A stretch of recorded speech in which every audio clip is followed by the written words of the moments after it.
हम गांधी जी के स्वराज पर और स्वदेशी पर चर्चा कर सकें, अपनी बात को आगे बढ़ाता हूं। मित्रों, बात कहने के अलग अलग तरीके होते हैं।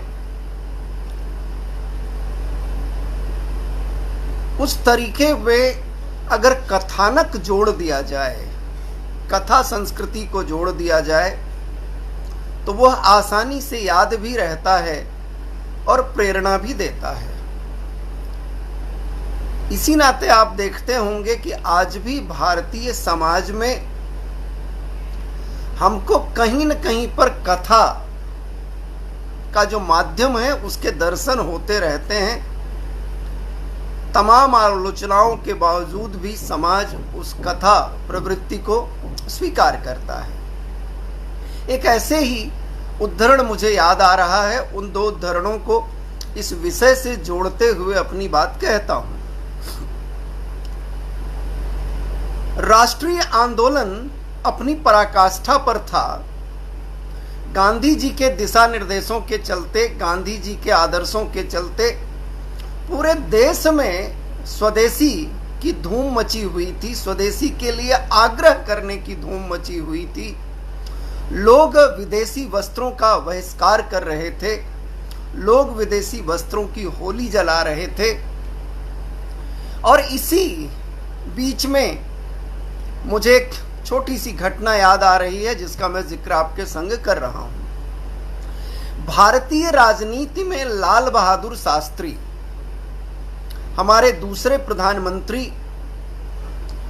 इनके राजनैतिक जीवन की, इनकी राजनीति में नैतिकता की, सिद्धांत प्रियता की, व्यक्तिगत आचरण के पवित्रता की बहुत कम चर्चा होती है। जबकि इनका जीवन इतना संघर्षपूर्ण रहा है कि उनकी छोटी छोटी अचीवमेंट्स और अंततः प्रधानमंत्री के पद तक पहुंचने की जो यात्रा है हमको बहुत प्रेरित करती है। मैं दो उद्धरण शास्त्री जी के आपके समक्ष रखता हूं और फिर कुछ और उद्धरणों के माध्यम से अपनी बात को आगे बढ़ाता हूं। ये जो उद्धरण है ये स्वदेशी के लिए उद्धरण है, स्वराज के लिए उद्धरण है। कैसे स्वराज होता है, कैसे स्वदेशी आगे बढ़ता है। जब आंदोलन चल रहा था तो ललिता शास्त्री जी इलाहाबाद में थीं। अब उसका नाम बदल करके प्रयागराज हो गया है, तो मैं प्रयाग जी का इस्तेमाल करता हूं। तो प्रयाग में थीं और उन्होंने अपने मित्र या सखियों के संग ये सोचा कि क्यों ना हम भी इस राष्ट्रीय आंदोलन में सहयोग करें। मिसेस नेहरू भी उनके साथ थीं और 3-4 महिलाएं इलाहाबाद के प्रयाग के सिविल लाइन क्षेत्र में पहुंची। वहां एक बड़ी दुकान, जो बहुत मशहूर सी दुकान थी, उस दुकान में ये महिलाएं गईं। और जब ये पहुंची तो वहां एक दंपत्ति, एक परिवार अपनी बेटी के लिए, अपनी पुत्री के लिए शादी के तैयारी हेतु तमाम सामानों की खरीदारी कर रहा था। इन लोगों ने उन्हें प्रेरित करने की कोशिश की। ललिता शास्त्री ने उसमें लीड लिया हुआ था। जिनको पढ़ना हो, ये सुनील शास्त्री जी की किताब है मेरे बापू, उसमें से आसानी से देख सकते हैं, जो एक तरह से लाल बहादुर शास्त्री जी की बायोग्राफी है। कुछ और ज़्यादा पढ़ना चाहते हैं तो भारत सरकार के प्रकाशन विभाग के द्वारा मनेकर द्वारा लिखित लाल बहादुर शास्त्री की बायोग्राफी को पढ़ सकते हैं। मैं विश्वास के साथ कहता हूं कि आप जब उस पुस्तक को पढ़ेंगे, मनेकर द्वारा रची हुई पुस्तक अंग्रेजी और हिंदी दोनों में उपलब्ध है, तो आपका हृदय द्रवित हो जाएगा। और कैसे राष्ट्रहित के लिए व्यक्ति अपने व्यक्तिगत स्वार्थों से ऊपर उठ करके कार्य करता है, यह आपको उस पुस्तक के माध्यम से लाल बहादुर शास्त्री के चरित्र के रूप में मिलेगा। मैं लाल बहादुर शास्त्री का जिक्र इसलिए कर रहा हूं कि उनसे बड़ा गांधीवादी मैंने नहीं देखा है। आप सोच सकते हैं कि गांधी जी वाराणसी की धरती पर उद्बोधन देने के लिए जा रहे हैं और लाल बहादुर शास्त्री उस वक्त मिर्जापुर में हैं। मिर्जापुर से वे 52 किलोमीटर पैदल चल करके गांधी जी के वक्तव्य को, उनकी रैली में शामिल होने के लिए पहुंचते हैं। तब उनका जुड़ाव गांधी जी से नहीं आया था, तब उनका जुड़ाव कांग्रेस से भी उस रूप में नहीं आया था। आप सोच सकते हैं कि कितनी निष्ठा, कितना प्रेम, कितना त्याग, कितना बलिदान लाल बहादुर शास्त्री में रहा होगा कि वो 52 किलोमीटर पैदल चल करके वहां तक पहुंचे। और जब उन्होंने आह्वान किया तो अंग्रेजी सरकार के द्वारा अनुदानित विद्यालय की शिक्षा यानी पढ़ाई उन्होंने छोड़ दी और जब फिर भारतीय कांग्रेस, राष्ट्रीय कांग्रेस के द्वारा एक शिक्षा तंत्र उपलब्ध कराया गया तो फिर उन्होंने अपनी शास्त्री की पढ़ाई पूरी की। तो मैं बात कर रहा था ललिता शास्त्री की। ललिता शास्त्री ने उस परिवार को समझाना शुरू किया। उस समझाने की प्रक्रिया में विवाद बढ़ता चला गया और जब विवाद बढ़ा तो एकाएक उस व्यक्ति ने ललिता शास्त्री के हाथों की तरफ देखते हुए कहा, ये आपने जो चूड़ियां पहन रखी, ये चूड़ियां भी तो विदेशी हैं। अगर आप इन चूड़ियों को तोड़ दें तो मैं फिर विदेशी सामान नहीं खरीदूंगा और जैसा आप आग्रह करेंगी वैसा ही खरीदूंगा। मित्रों, आप सोचिए, किसी भी शादीशुदा महिला के लिए भारतीय समाज में चूड़ियों का क्या महत्व है। और उनकी तो नई नई शादी हुई थी और उन्हें, जैसे कि समाज की व्यवस्था है, श्रृंगार और इस तरह के बहुत सामान्य जीवन होते हुए भी लगाव भी रहता है। लेकिन उन्होंने स्वदेशी के नाम पर सिर्फ एकमात्र वस्तु जो उन्होंने धारण की हुई थी, चूड़ी, वो तुरंत वहां पर रखे हुए एक शिलापट्ट पर तोड़ दी और फिर उस दंपत्ति को एक तरह से आग्रह किया, दबाव बनाया कि आप विदेशी सामान न खरीदें। यानी स्वदेशी के लिए प्रेरणा देने का काम, स्वदेशी के लिए आगे बढ़ने का काम इस छोटी घटना से हम सीख सकते हैं कि किस तरह का मादा था, किस तरह की जागृति थी, किस तरह का कमिटमेंट था राष्ट्र के लिए, समाज के प्रति, स्वदेशी के लिए, वह हमको वहां पर देखने को मिलता है। एक और उदाहरण आपके समक्ष रख रहा हूं कि स्वदेशी कैसे जीवन को प्रेरित कर रही थी, स्वदेशी कैसे जीवन दिशा को निर्धारित कर रही थी। गांधी जी का एक एक वाक्य आपको जान करके आज भी गांधी जी को जानने की पूरी तरह से चेष्टा नहीं की गई। जब मैं ये बात कह रहा हूं तो हम गांधी को कभी किसी विदेशी विद्वान के माध्यम से जानने की कोशिश करते हैं, कभी एजे परेल आ जाते हैं, कभी हार्डिमैन्स आ जाते हैं, कभी कोई और सुजैन आ जाते हैं। उनके लेंसेज से हम गांधी को देखने की कोशिश करते हैं। जरा गांधी को भारतीय लेंसेज से भी देखने की कोशिश करिए तो एक नया गांधी हमको दिखता है। और तमाम विद्यार्थी सुन रहे होंगे, ऐसी मेरी अपेक्षा है। तो आप सोच रहे होंगे ये गांधी तो पीछा छोड़ता ही नहीं। मैं आपको एक सच्ची घटना बताता हूं। जब मैं दिल्ली विश्वविद्यालय में ही एमफिल कर रहा था तो एक बार चेकोस्लोवाकिया के राष्ट्रपति महोदय आए हुए थे और डीटीसी की बस से मैं यात्रा कर रहा था तो वो बस राजघाट की रेड लाइट पर रुक गई और जब बस भरी हुई थी, गर्मी का समय था,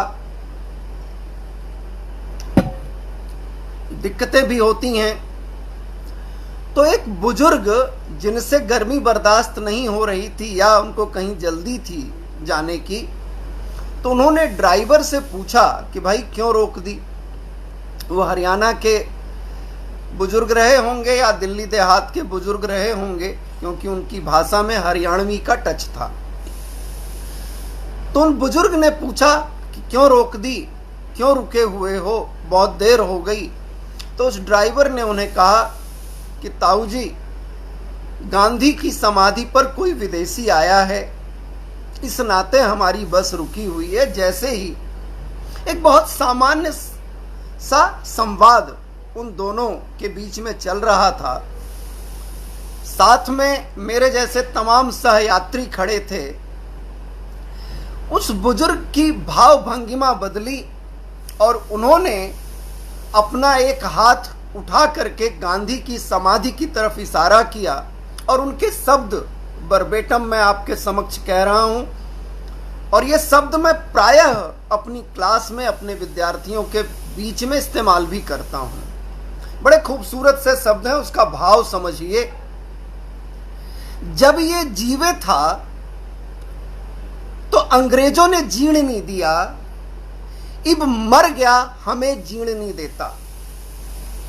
यानी जब ये जीवित थे तो इन्होंने अंग्रेजों को जीने नहीं दिया, अब ये चले गए तो हमको जीने नहीं दे रहे हैं। बड़ा सामान्य सा शब्द है ये, लेकिन अगर इसी शब्द को आप ऐतिहासिकता से जोड़ दें, इसी शब्द को पॉलिटिकल फेनोमेनाज एंड प्रैक्टिसेस से जोड़ दें, इसी शब्द को पॉलिटिकल थियरी के स्पेक्ट्रम में ढालने की कोशिश करें, तो आपको लगेगा कि कितने महत्वपूर्ण शब्द उस नॉन पॉलिटिकल साइंटिस्ट, एक कॉमन मैन के द्वारा दिए गए, जिस तो उसको मैं इस रूप में देखता हूं।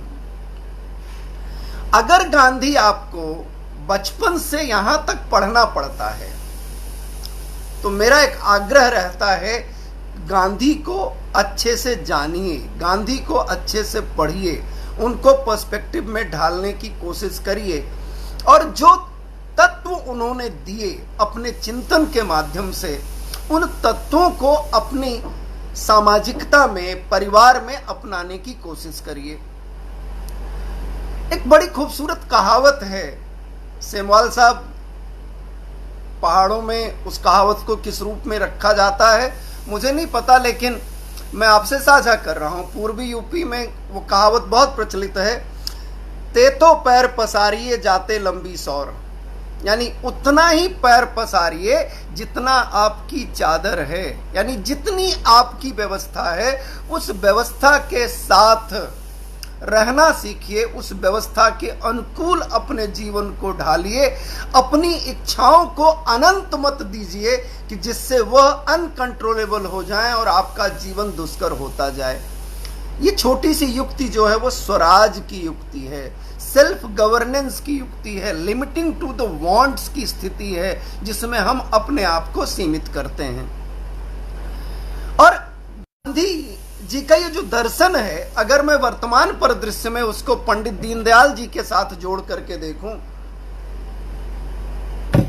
मित्रों, अगर जिन्होंने भारतीय जनता पार्टी की राजनीति को 80 के दशक में ध्यान से देखा होगा तो गांधीयन सोशलिज्म बहुत क्लोजली फॉलो किया जा रहा था उस दल के द्वारा।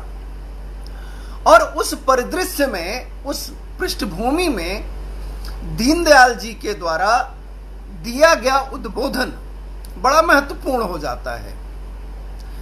तो जो विदेशी है, जो बाहर से आ रहा है, बाहरी ज्ञान को मना नहीं किया गया, बाहर के अनुभवों को मना नहीं किया गया, लेकिन वह देशीय होना चाहिए, उसका अनुकरण देशीय व्यवस्था में होना चाहिए।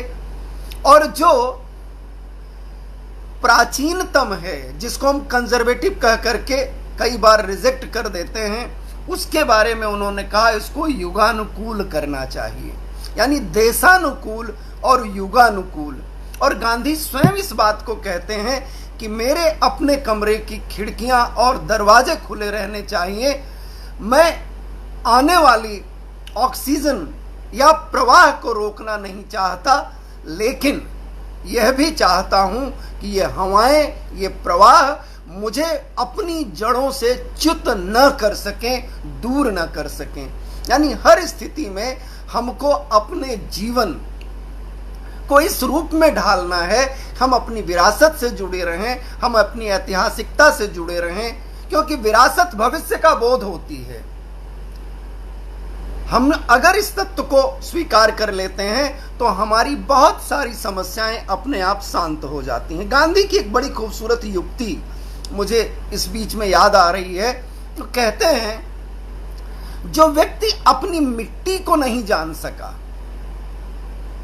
जो व्यक्ति अपनी मिट्टी को नहीं जान सका, वह अपने राष्ट्र जीवन में योगदान नहीं दे सकता। अब सोच करके देखिए, जब वो मिट्टी कह रहे हैं तो मातृभूमि कह रहे हैं, जब वो मिट्टी कह रहे हैं तो भारत माता की तरफ उनका, जब वो मिट्टी कह रहे हैं तो अपने इतिहास बोध की तरफ ले जा रहे हैं, जब वो मिट्टी कह रहे हैं तो तमाम विरासतों की तरफ हमको लेके जा रहे हैं। उस मिट्टी को जानने की कोशिश करिए। एक और उदाहरण मुझे स्वदेशी के संदर्भ में याद आ रहा है। बड़ा खूबसूरत सा उदाहरण है, त्याग का उदाहरण है। मित्रों, गांधी जी ने चरखे का बहुत उपयोग किया राष्ट्रीय आंदोलन में। आपको जानकर के आश्चर्य होगा कि गांधी जी इस चरखे के बारे में व्यक्तिगत रूप में 1908 तक स्वयं नहीं जानते थे। अब आप सोचिए कि वो स्वयं नहीं जानते थे 1908 तक इस चरखे के बारे में, लेकिन उनको चरखा एक आंशिक आय का स्रोत हो सकता है, वैकल्पिक आय का नहीं। जब मैं ये बात कह रहा हूं तो गांधी जी ने स्वयं कहा हुआ है कि चरखा वैकल्पिक आय नहीं है, यह आपकी अतिरिक्त आय का स्रोत हो सकता है। तो 1908 तक गांधी जी नहीं जानते थे, लेकिन उन्होंने चरखे के बारे में सुन रखा था।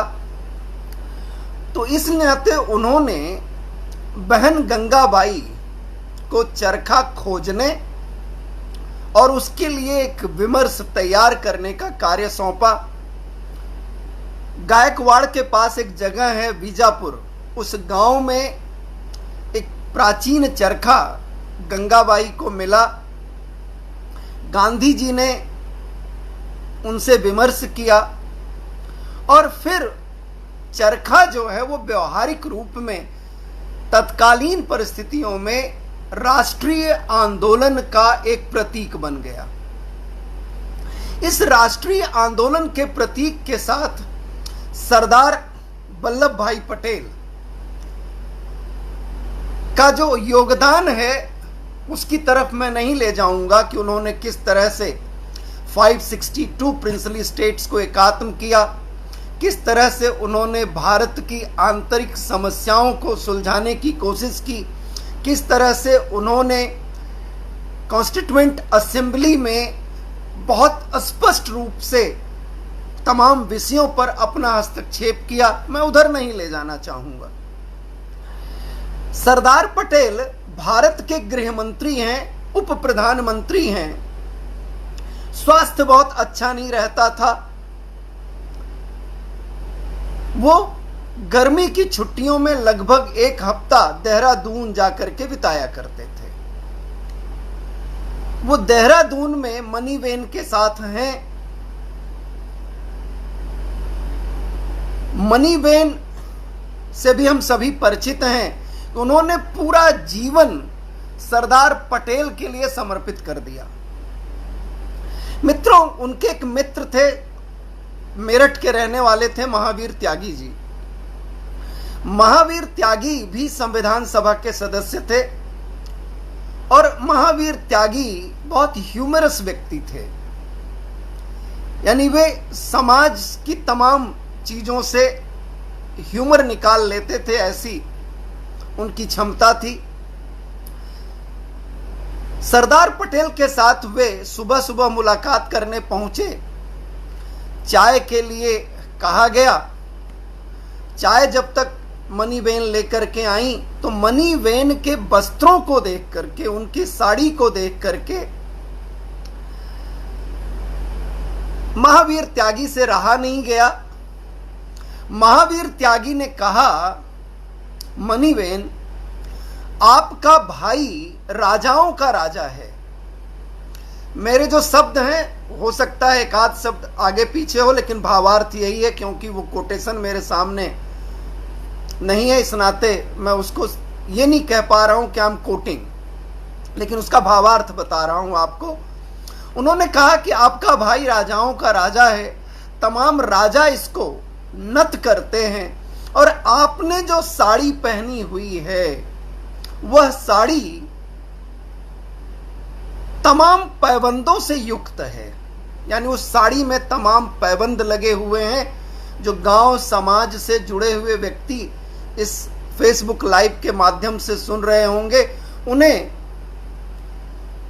यह पता होगा कि पैबंद किसको कहते हैं। यानी पैबंद लगी हुई साड़ी को देख करके, जो कई जगह से फटी हुई थी, कई जगह से सिली हुई थी, कई अलग पैचेज लगे हुए थे, उसको देख करके महावीर त्यागी ने कहा कि आप पैबंद लगी हुई साड़ी पहन रही हैं, आपको अपनी स्थिति पर ध्यान नहीं है। सरदार पटेल भी उसी मुद्रा में आ गए और उन्होंने भी थोड़ा सा मजाक किया कि महावीर इसके लिए एक डब्बा ला दो, एक मग्गा ला दो, और आजकल देहरादून में सैलानी बहुत आए हुए हैं, इसको कुछ मिल जाएगा, यानी भिक्षा मिल जाएगी। उन दोनों महानुभावों की चर्चा सुनने के बाद मनीबेन द्रवित हुई, उनकी आंखों से आंसू टपकने लगे और वो तुरंत अंदर चली गई।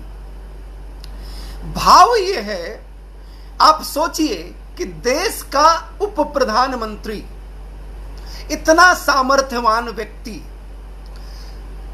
खादी के वस्त्रों पर ही पूरा जीवन निकाल दिया। उनकी अपने परिवार का एक सदस्य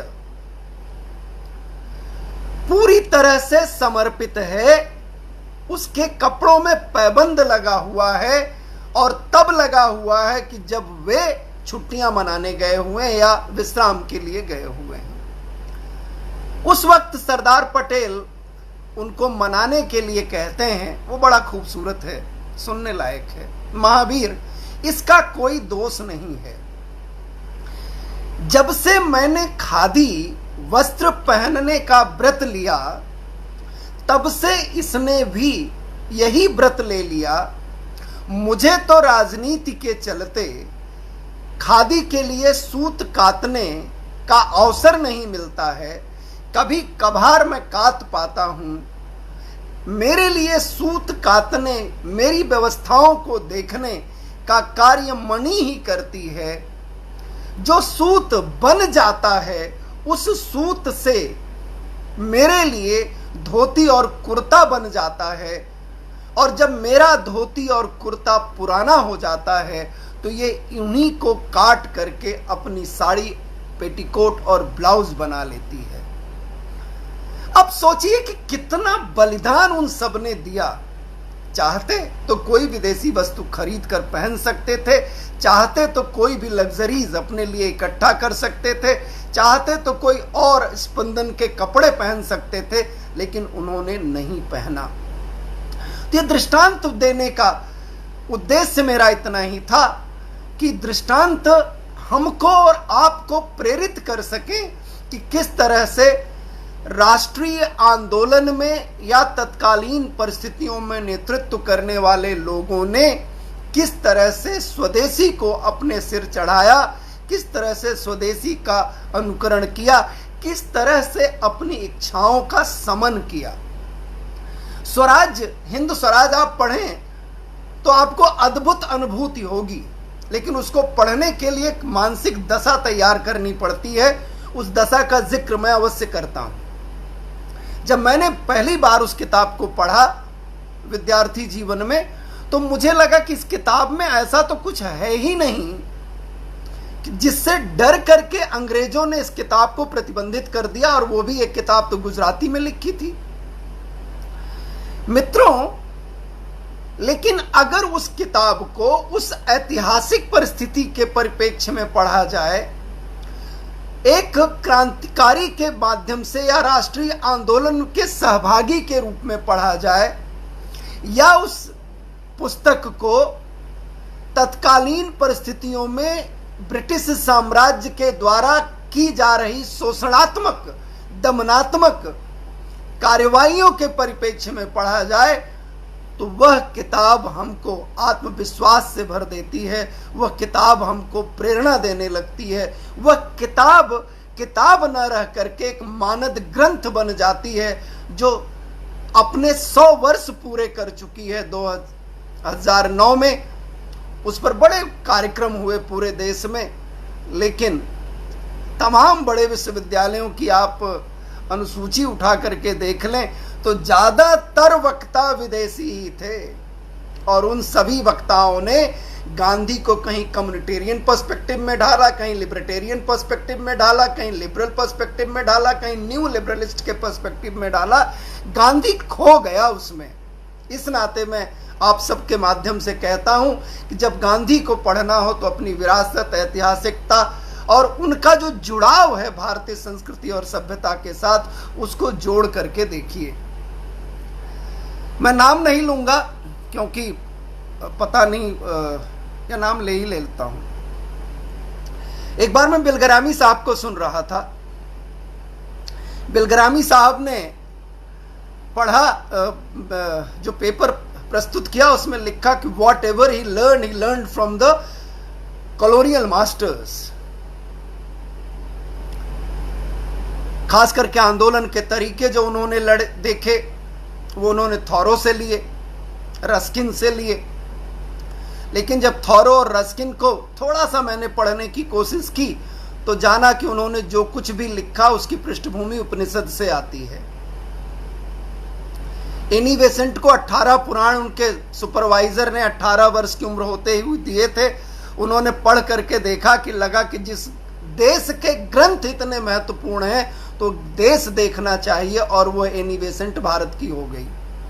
तो हमारे ग्रंथों से हमारा वास्ता बहुत कम पड़ता है।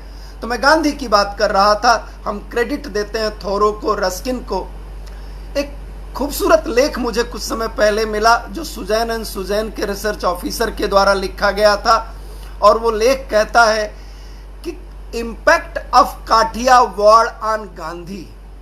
और काठियावाड़ में जो कर कलेक्शन राजाओं के द्वारा, सामंतों के द्वारा किया जाता था, उसमें बहुत पुरानी व्यवस्था के तहत सत्याग्रह का एक तरीका काठियावाड़ में प्रचलित था। बड़ा खूबसूरत दृष्टांत है, आपके समक्ष रख रहा हूं। थोड़ा सा विषयांतर हो रहा है, इस नाते क्षमा चाहता हूं। तो जो सामंत होते थे, निस्संदेह तत्कालीन परिस्थितियों में तमाम जगहों पर अंग्रेज सरकार सामंतों के माध्यम से, जमींदारों के माध्यम से, छोटे छोटे राजाओं के रजवाड़ों के माध्यम से कर संग्रह किया करती थी। तो काठियावाड़ में जो स्थिति थी, अगर किसी व्यक्ति के ऊपर ज्यादा कर बचा हुआ है तो उसकी उगाही के लिए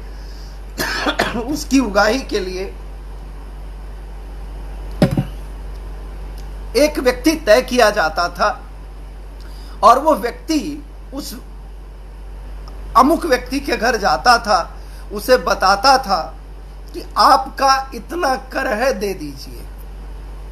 और बताने के साथ साथ ये बता के जाता था कि अगर आपने इस दिन तक नहीं दिया तो मैं स्वयं आऊंगा, और जब आऊंगा तो बैठूंगा आपके यहां, यानी धरना दूंगा। और वो आकर के धरना देता था। उतना ही नहीं, जैसे विरदावली गाई जाती है वैसे ही उनके दरवाजे पर बैठ करके वो जोर जोर से गाता था, यानी एक नैतिक दबाव बनाने की कोशिश करता था काठियावाड़ में इस टैक्स कलेक्शन व्यवस्था के माध्यम से। और टैक्स कलेक्शन होते थे।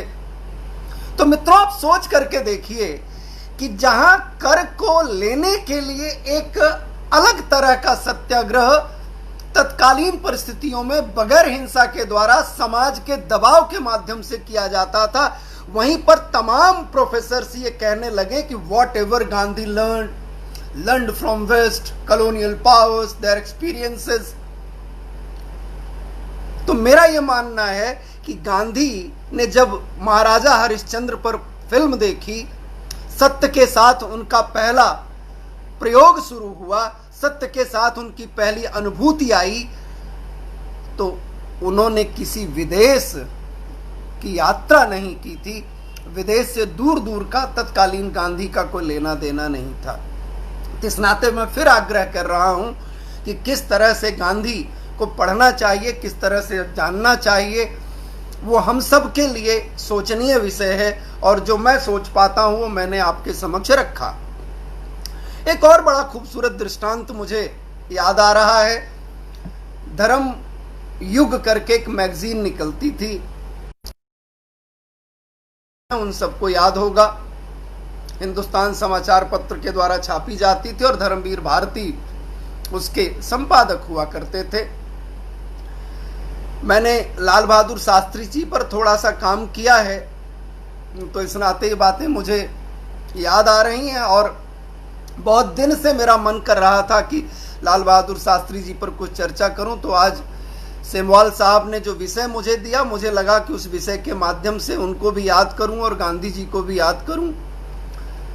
मित्रों, एक घटना मैं आपके समक्ष रख रहा हूं। आप सोचिए कितना नियंत्रण है स्व पर, कितना अपनी जरूरतों को सीमित करने का संदेश यह घटना देती है। किस तरह से राष्ट्र, किस तरह से ईमानदारी, किस तरह से नैतिकता इस उद्धरण के माध्यम से परिलक्षित होती है। इसके बाद मैं प्योरली गांधी पर फोकस करूंगा और उसके बाद अपनी बात समाप्त करूंगा। मित्रों, शास्त्री जी प्रधानमंत्री हैं। आप सोचिए, शास्त्री जी प्रधानमंत्री हैं और जिन्होंने दिल्ली की यात्रा की होगी, दिल्ली घूमने आए होंगे, रीगल सिनेमा हॉल के बगल में गांधी आश्रम की बहुत बड़ी दुकान है। उस दुकान का जिक्र है ये। प्रधानमंत्री गया, मैंने अपनी दुकान 10 बजे खोलते होंगे, मुझे कुछ खरीदारी करनी है। अगर आप थोड़ा सा पहले दुकान खोल दें तो मैं अपने परिवार के साथ यानी पत्नी के साथ आना चाहता हूं। और निसंदेह प्रधानमंत्री का आग्रह था, तो दुकान जो है वो लगभग 1 घंटा पहले खोल दी गई। आप सोचिए, आग्रह कर रहा है प्रधानमंत्री कि आप अपनी व्यवस्था थोड़ा सा पहले शुरू कर दें। एक दिन के लिए अवकाश का दिन था, यानी जिस दिन सामान्यतः ऑफिसेस फंक्शनल नहीं होते वो दिन था, शनिवार का दिन। प्रधानमंत्री 9 बजे पहुंचे। उनके सेल्समैन ने महंगी से महंगी साड़ियां दिखाना शुरू किया। जब साड़ियां देख ली उन्होंने, तमाम कुर्ते देख लिए उन्होंने, तो उन्होंने मैनेजर को बधाई दी कि आप बहुत अच्छा काम कर रहे हैं। मुझे तो पता ही नहीं था कितने खूबसूरत उत्पाद गांधी आश्रम के द्वारा बनाए जाते हैं या आपके यहां मिलते हैं। फिर उसके बाद उन्होंने अपनी जेब से 200 रुपए निकाले। सुनने योग्य है, अविस्मरणीय प्रसंग है ये। 200 रुपए निकाले और टेबल पर रखा और मैनेजर से कहा कि हमें वो सेक्शन दिखाइए, वो साड़ियां दिखाइए कि जो 200 में 3 आ जाती हों।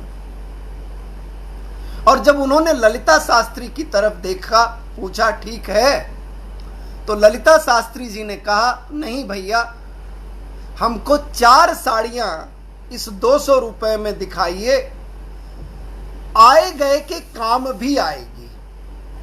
आज भी हमारे यहाँ बहन बेटियां परिवार में कोई जब आता है तो हम कुछ न कुछ उसको भेंट देते हैं। तो वो दृष्टि रखते हुए उन्होंने कहा कि 4 साड़ियां दे दो, किसी आए गए के काम भी आएगी। आप सोच करके देखिए, प्रधानमंत्री का पद, उससे जुड़े हुए तमाम व्यवस्थाएं।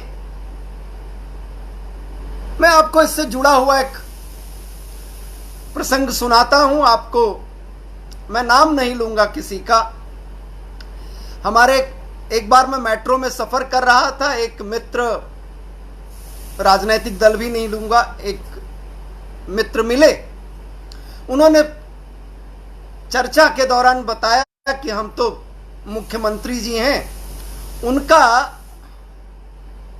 आज जन्मदिन है, उनसे मिलने जा रहे हैं। तो मैंने कौतूहल बस पूछ लिया, खाली हाथ जा रहे हो, कुछ लेके भी जा रहे हो?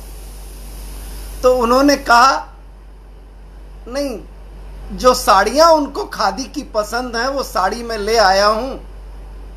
और उनकी पत्नी जो कि साथ में थी, उन्होंने बड़ी उत्सुकता बस मुझे बताया कि भाई साहब ये तो 10,000 की आई है। कहा ललिता शास्त्री जिन्होंने 50 रुपए में एक साड़ी खरीदी, भविष्य की कल्पना के साथ खरीदी, कहा एक चीफ मिनिस्टर के लिए 10,000 की साड़ी कि मैडम तो यही पहनती हैं। आप सोच लीजिए कि कहां से कहां तक हम पहुंचे। क्या ये स्वराज है? जिस स्वराज की कल्पना गांधी कर रहे थे, क्या ये वही स्वराज है? जिस स्वदेशी की कल्पना गांधी कर रहे थे, क्या ये वही स्वदेशी है? मित्रों, जब मैं गांधी की बात करता हूं तो इसका यह अभिप्राय नहीं है कि मैं गांधी को 100% समर्थन देता हूं। गांधी जी की तमाम बातें ऐसी हो सकती हैं जिनसे मेरी असहमति भी हो सकती है। तमाम उनकी राजनीति के, तमाम उनके दर्शन के ऐसे सूत्र हैं जिनसे मेरी असहमति भी हो सकती है। लेकिन जो उनका स्वराज्य का कॉन्सेप्ट है, जो उनका स्वदेशी का कॉन्सेप्ट है, ये अपने आप में बहुत प्रेरक है। आप सोच करके देखिए कि गांधी जी ने स्वयं अपने जीवन में सिर्फ और सिर्फ स्वदेशी को इस्तेमाल किया। एक व्यक्ति जो अंग्रेजी शिक्षा व्यवस्था में एजुकेटेड है, एक व्यक्ति जो सूटेड बूटेड भी हमको नजर आता था, वह जैसे ही भारत आता है पूरी तरह से भारतीय परिधान में ही नजर आता है। साबरमती के आश्रम में प्रारंभिक उनकी पिक्चरें लगी हुई हैं, उनको आप देखेंगे तो गुजराती व्यवसायी के जो वस्त्र हैं उस वस्त्र में गांधी जी नजर आते हैं। लेकिन वही गांधी चंपारण के बाद सिर्फ एक धोती में नजर आते हैं। और उस वस्त्र को देख करके चर्चिल ने तो मजाक भी उड़ाया था। लेकिन ये गांधी का स्व पर नियंत्रण था, जिन्होंने उसका भी उपयोग ब्रिटिश समाज को या ब्रिटिश शासन व्यवस्था को अवेकन करने में लगा दिया। तो उनका जो हिंद स्वराज है या उनका जो स्वराज की कल्पना है, वो वर्तमान परिदृश्य में, इस कोविड के परिदृश्य में और ज्यादा प्रासंगिक हो जाती है। जब मैं ये कह रहा हूं कि और ज्यादा प्रासंगिक हो जाती है, तो जरा हम अपनी वर्तमान दिनचर्या को देखें। तमाम लोगों को कष्ट का सामना करना पड़ रहा है। बाजार अभी सीमित संख्या में खुले हैं। अनलॉकिंग की प्रक्रिया शुरू हुई तो कोविड की महामारी का प्रभाव भी बहुत ज्यादा बढ़ गया। भारत में जितनी स्वास्थ्य सुविधाएं होनी चाहिए थी उतनी नहीं थी। आप स्वयं सोच करके देखें, आजादी से 2020 मार्च तक के बीच में जो मीडिया में आंकड़े आए हैं, मैं उन्हीं का हवाला दे रहा हूं कि हमारे पास 49,000 के करीब ही उपकरण थे जिनका उपयोग आईसीयू में हो सकता है, वेंटिलेटर्स का। अभी इस सरकार के माध्यम से लगभग 50,000 के करीब नए उपकरण मंगाए गए हैं। तो आप सोचिए कि हमारी जो व्यवस्था थी स्वास्थ्य की है वो उसके अनुरूप नहीं थी कि इस तरह की महामारी के साथ हम संघर्ष कर सकें। लेकिन भारतीय समाज ने, हम लोगों ने, आप लोगों ने तमाम विपन्नताओं के बावजूद, तमाम कमियों के बावजूद, तमाम संघर्षों के बावजूद इस बीमारी का ऐसा सामना किया है कि वह अनुकरणीय है। आज पूरे विश्व में भारत के नेतृत्व की सराहना होती है कि किस तरह से उन्होंने इस कोविड जैसी महामारी को कंट्रोल किया या इससे अपने जनमानस को बचाए रखा। हमारा मॉर्टेलिटी रेट बहुत कम है। No doubt there are other countries also those who have less mortality rate in comparison to some western and top countries of the world, those who had wonderful health facilities। Italy की health facility बहुत अच्छी मानी जाती है, लेकिन स्थिति यह है कि आज इटली की मोर्टेलिटी रेट को देखें, अमेरिका के मोर्टेलिटी रेट को देखें, ब्रिटेन के मोर्टेलिटी रेट को देखें, उन राज्यों की स्थिति क्या है जहां हमारा यूथ खास करके जाना चाहता है पढ़ने के लिए, लिखने के लिए, व्यवसाय के लिए, सेटल होने के लिए। उन राज्यों की स्थिति देखें और भारत की स्थिति देखें तो आपको लगेगा कि भारत की स्थिति बहुत बेहतर है, मोर्टेलिटी रेट बहुत बेहतर। ये कैसे संभव हुआ? ये जो स्वराज की कल्पना है, यानी सेल्फ कंट्रोल की जो कल्पना है, गवर्निंग टू द सेल्फ की जो कल्पना है, वह कल्पना हमको प्रेरित कर रही है। हमारी जो धर्म की कल्पना है वो हमको प्रेरित कर रही। जब मैं धर्म कह रहा हूं तो पूजा पद्धति नहीं कह रहा हूं, जीवन पद्धति की बात कर रहा हूं कि किस तरह से हमको संयम सिखाया जाता रहा हमारे संस्कारों के द्वारा, किस तरह से हमको अपनी जरूरतों को, जैसे मैंने कहा था, ते तो पैर पसारिए जाते लंबी सौर, कैसे हमको बताया गया कि उतना ही पैर पसारिए जितनी लंबी आपकी चादर है। तो वो जो दृष्टांत है वो सिर्फ दृष्टांत कहने के लिए नहीं है, वो हमारी जीवन पद्धति का हिस्सा है।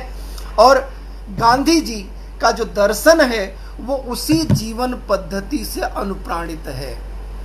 इस नाते गांधी का जो स्वराज का कॉन्सेप्ट है वह, यानी अपना शासन, अगर हम उसको अपना शासन मान लेते हैं तो बहुत सीमित कर देते हैं उस हिंद स्वराज की कल्पना को, स्वराज की कल्पना को।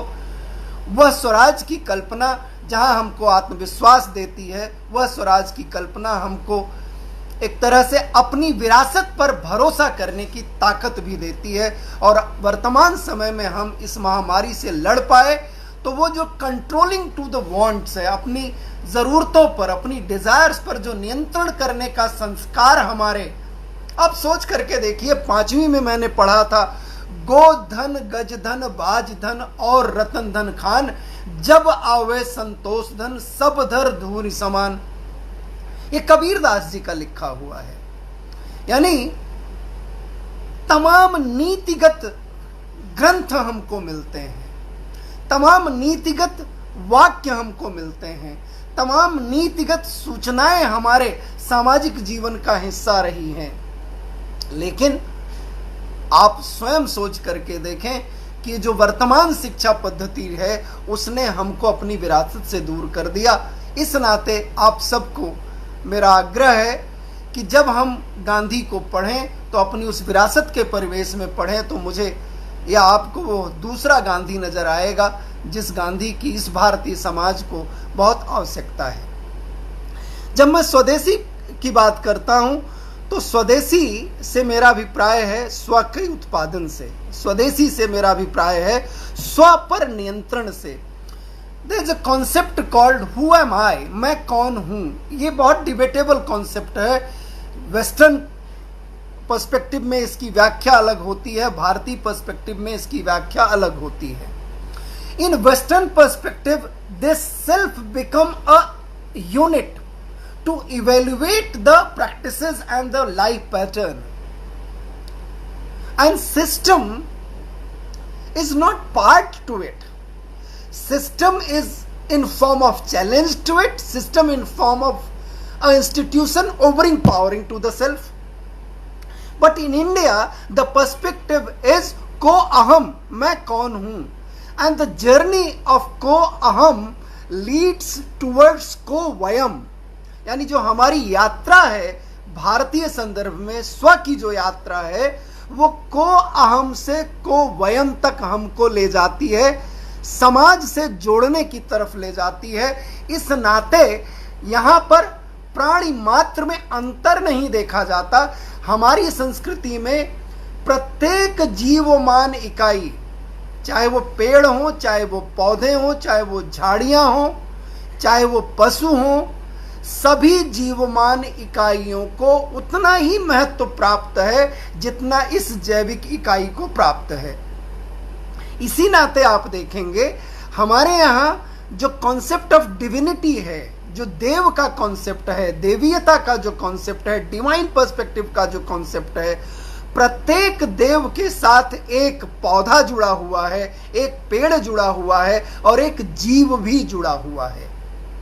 हम सिर्फ रिलीजियस पर्सपेक्टिव में बात ना करें, अगर हम ह्यूमन पर्सपेक्टिव में भी बात करें तो एनवायरमेंटल पर्सपेक्टिव कैसे बचते हैं, कैसे बचना चाहिए, वह भी हमको यह तंत्र सिखाता है। वो एक अलग विषय हो जाएगा, उस पर बहुत न जाते हुए मैं स्वदेशी पर लौटता हूं। यानी अपना उत्पादन, अपनी वस्तुओं का उत्पादन और उस पर भरण पोषण कैसे होगा। जब मैं 1-to-1 रिलेशन की बात कर रहा था तो मुझे पंडित दीनदयाल उपाध्याय जी का एकात्म मानव दर्शन भी याद आ रहा था। आलोचना बहुत आसानी से हो सकती है मित्रों, मैं सिर्फ इतना कहूंगा उनके जो 4 लेक्चर्स हैं एकात्म मानववाद के, उसको भी पढ़ना चाहिए, ध्यान से पढ़ना चाहिए। और जिस परिदृश्य में, जिस बैकग्राउंड में मैं गांधी को पढ़ने की बात कर रहा था, अगर उसी बैकग्राउंड में दीनदयाल जी को भी पढ़ा जाएगा तो आपको लगेगा कि गांधी जी और दीनदयाल जी में कोई विषयांतर नहीं है, दोनों एक ही बात कर रहे हैं। दोनों सभी जीवमान इकाइयों में भ्रातृत्व और प्रेम की बात कर रहे हैं, एकात्म की बात कर रहे हैं, जुड़ाव की बात कर रहे हैं। अपना जो उत्पादन है उस उत्पादन में कैसे बढ़ोतरी हो सकती है, कैसे उसको आगे बढ़ाया जा सकता है। समय तेजी से भाग रहा है तो मैं अपनी बात को अब समेटने की कोशिश करूंगा और चैट बॉक्स में कुछ प्रश्न आए होंगे तो उन प्रश्नों का जवाब देने की कोशिश करूंगा। मित्रों, प्रोफेसर विश्वेश्वरैया ने 7M पॉइंट्स दिए हैं आर्थिक नीति के लिए कैसे अर्थनीति बनानी चाहिए। गांधी के पर्सपेक्टिव में ट्रस्टीशिप का सिद्धांत भी आता है। उस सिद्धांत को अगर इस कोविड के पर्सपेक्टिव में हम ढाल लें तो हमारा समाज ही क्वेश्चन मार्क के दायरे में आ जाता है कि जितना माइग्रेशन हुआ मजदूरों का, जितना माइग्रेशन हुआ उस विपन्न वर्ग का, शायद वो रुक सकता था अगर समाज ने, पूंजीपतियों ने या उद्योगपतियों ने, जमींदारों ने, बड़े किसानों ने ट्रस्टीशिप की भूमिका निभाई होती, जिसका गांधी जी उद्धरण करते हैं, एक नए संदर्भ में करते हैं। मेरा इतना मानना है कि जहां पर ग्राम्य व्यवस्था पर सेंट्रिक यानी गांव के नजदीक आपको व्यावसायिक संस्थान बनाने होंगे, आपको कस्बों के नजदीक इंडस्ट्रीज का सेटअप बनाना होगा।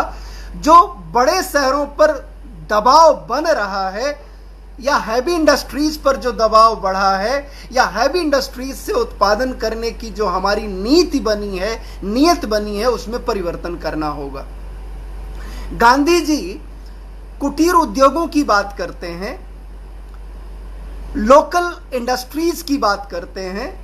वर्तमान समय में प्रधानमंत्री जी के द्वारा लोकल के लिए वोकल होने की बात कही जा रही है। जब वो लोकल के लिए वोकल कह रहे हैं तो उसका अभिप्राय नहीं कि आप टेक्नोलॉजी का इस्तेमाल मत करिए, आप आधुनिक माध्यमों का इस्तेमाल मत करिए, उसका बिल्कुल ही अभिप्राय नहीं है। उनका अभिप्राय है कि जो व्यक्ति जहां है, अगर उसको उसी के परिवेश के अनुरूप संसाधन उपलब्ध करा दिए जाएं तो वह उत्पादन बढ़ा लेगा, उसकी क्वालिटी बढ़ा लेगा। गांव की जो व्यवस्था थी, उस गांव की व्यवस्था में पोषण था, लेकिन उस गांव की व्यवस्था को भी शहरीकृत व्यवस्था ने इस तरह से दबाव में रखा कि उसका अपना जो जीवन दर्शन था वो परिवर्तित हो गया। न वो शहर बन सका, न वो गांव रह गया।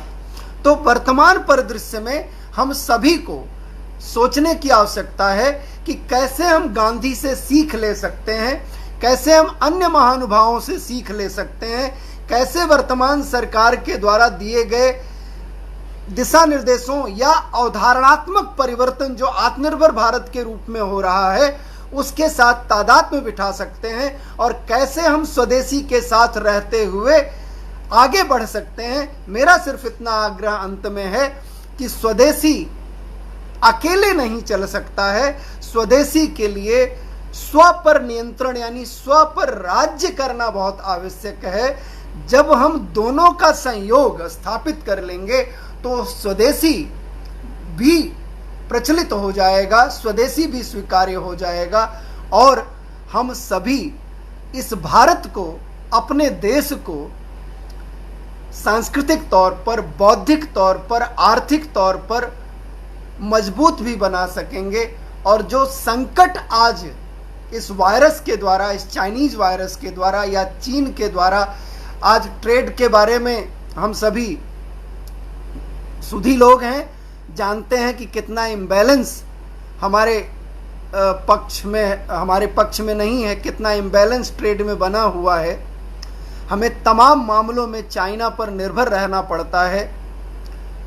जब से ये चर्चा शुरू हुई है कि हमको आत्मनिर्भर बनना है, आत्मनिर्भरता का कॉन्सेप्ट कोई नया कॉन्सेप्ट नहीं है, सेल्फ रिलायंस का कॉन्सेप्ट बहुत पुराना है। वो सेल्फ रिलायंस ही था जिसके चलते हम 1758 तक, उसके बाद हमारी जीडीपी गिरनी शुरू हुई है। 1758 तक हम वर्ल्ड इकोनॉमी में कभी 28%, कभी 32% कंट्रोल करते थे। हमारी प्रतिस्पर्धा उस वक्त भी सिर्फ चीन से ही होती थी, कोई और देश हमारी प्रतिस्पर्धा में नहीं था। तो उस वक्त हम सेल्फ रिलायंट थे, विश्व बाजार पर हमारा नियंत्रण था, विश्व बाजार को हम गवर्न करते थे। वह दिन फिर से लौट सके तो हम सबको आत्मनिर्भर बनने की आवश्यकता है, लेकिन वह आत्मनिर्भरता हमको तभी मिलेगी जब हम स्वदेशी के मानकों के अनुसार तमाम नए प्रयोगों के साथ आगे बढ़ेंगे और स्व पर नियंत्रण करना सीख लेंगे।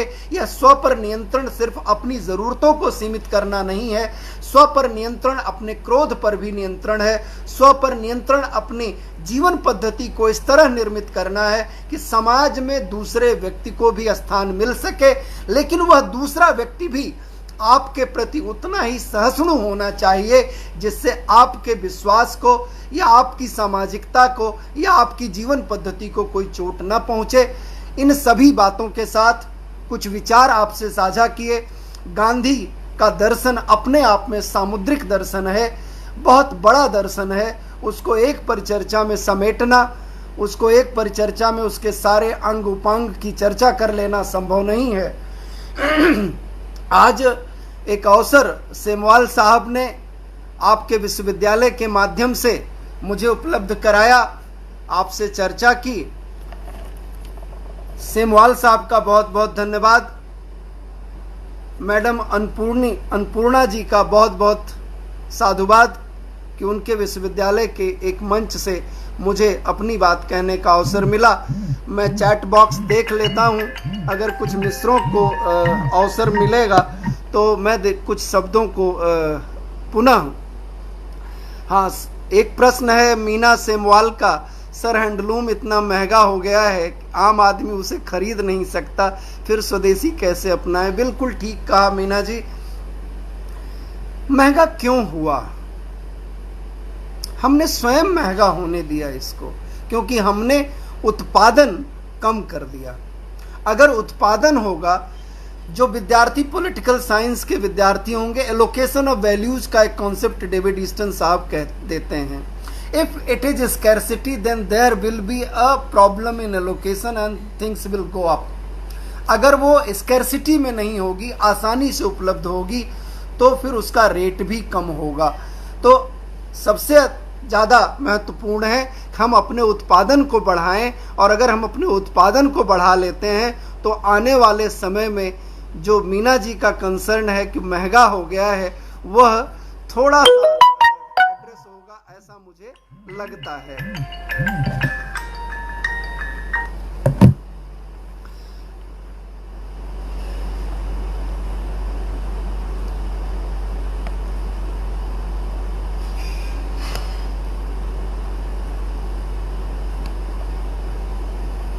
एक आया है सूर्यभान सिंह जी का एक सवाल है, आत्म अनुशासन से त्याग और राष्ट्र निर्माण दोनों महत्व। बिल्कुल ठीक कहा सूर्यभान जी।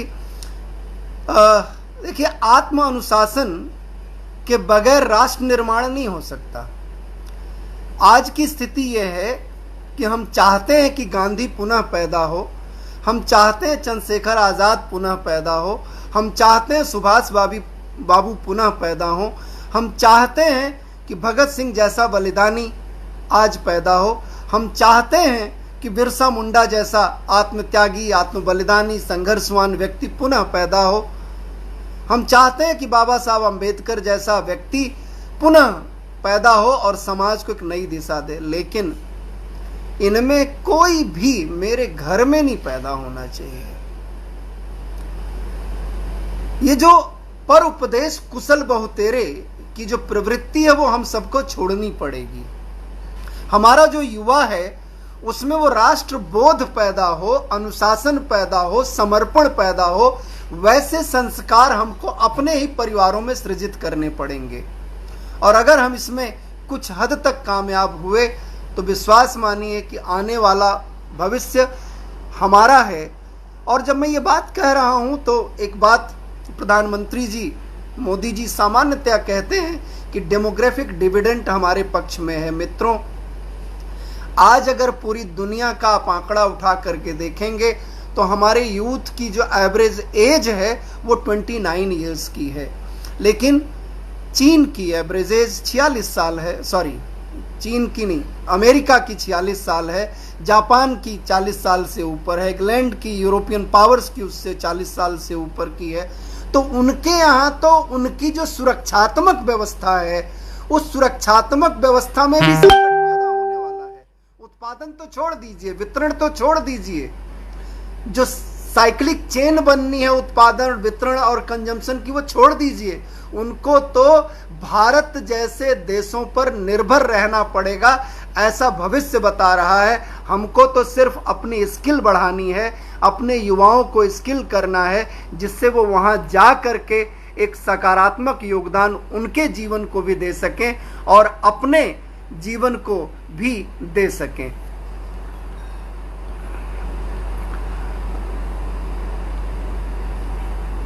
मैं एक और सवाल लूंगा, उसके बाद आप सबसे विदा लूंगा। सिर्फ देख रहा हूं, हाँ, पुनः एक सवाल आया है, शिक्षा का सरोकार भी राष्ट्रीय होना चाहिए। देखिए, अभी नई शिक्षा नीति आनी है और इस नई शिक्षा नीति में जिस तरह का विमर्श हुआ है उससे उम्मीद की जानी चाहिए कि शिक्षा राष्ट्रीय होगी। मेरा सिर्फ इतना एक मंतव्य है, इस मंतव्य को अगर आपके माध्यम से कोई स्वीकार कर सके, कोशिश की है, कई जगहों पर यह बात कही है, आज फिर कह रहा हूं। एक तो हर विद्यार्थी को एनसीसी की ट्रेनिंग अवश्य देनी चाहिए, हर विद्यार्थी को एक स्किल की ट्रेनिंग जरूर देनी चाहिए। और जो स्किल के लिए हमारा मंत्रालय अलग से बना, उस मंत्रालय को close coordination with education ministry काम करना चाहिए, उससे उनके संसाधन भी बचेंगे और हमारा जो विद्यार्थी ग्रेजुएशन में या हायर एजुकेशन में विश्वविद्यालयी शिक्षा प्राप्त करके निकलेगा, उसको भी एक स्किल उसके हाथ में रहेगा, तो स्वयं एंटरप्रेन्योर भी बन सकता है, स्वयं किसी उत्पादन की इकाई से जुड़ सकता है और अपना योगदान दे सकता है। तो एनएसएस की शिक्षा, एनसीसी की शिक्षा, प्रत्येक के साथ जोड़ देनी चाहिए और इसको इस रूप में जोड़ना चाहिए कि क्रेडिट कोर्स के रूप में सामने आए, जिससे कोई विद्यार्थी इसको मना न कर सके। इसी तरीके से स्किल पर भी जो हमें जोर देना चाहिए वो क्रेडिट कोर्स के रूप में देना चाहिए और उसे विश्वविद्यालयी शिक्षा से जोड़ देना चाहिए, तो हमारा खर्च भी बचेगा और उसकी क्वालिटी भी बरकरार रहेगी। जो विश्वसनीयता विश्वविद्यालयों की होती है वो प्राइवेट संस्थानों की बनने में बहुत लंबा समय लग जाता है, अनटिल अनलेस वो बड़े औद्योगिक घरानों के संस्थान ना हों। तो इस नाते भी मेरा ये आग्रह रहता है, बार बार आग्रह रहता है, हम अपने स्किल एजुकेशन को अगर एकेडमिक इंस्टीट्यूशंस के साथ जोड़ देंगे तो हमारा बहुत लाभ होने वाला है। मैं अपनी वाणी को यहीं विराम देता हूं, क्योंकि एक लंबा समय आप लोगों के समक्ष इस फेसबुक लाइव के माध्यम से हो चुका है। आप सब ने ध्यान से सुना, कुछ उपयोगी बातें ध्यान में आई होंगी। अगर उनका हम अनुकरण कर सकेंगे तो हम अपने देश को, समाज को बहुत कुछ दे सकेंगे।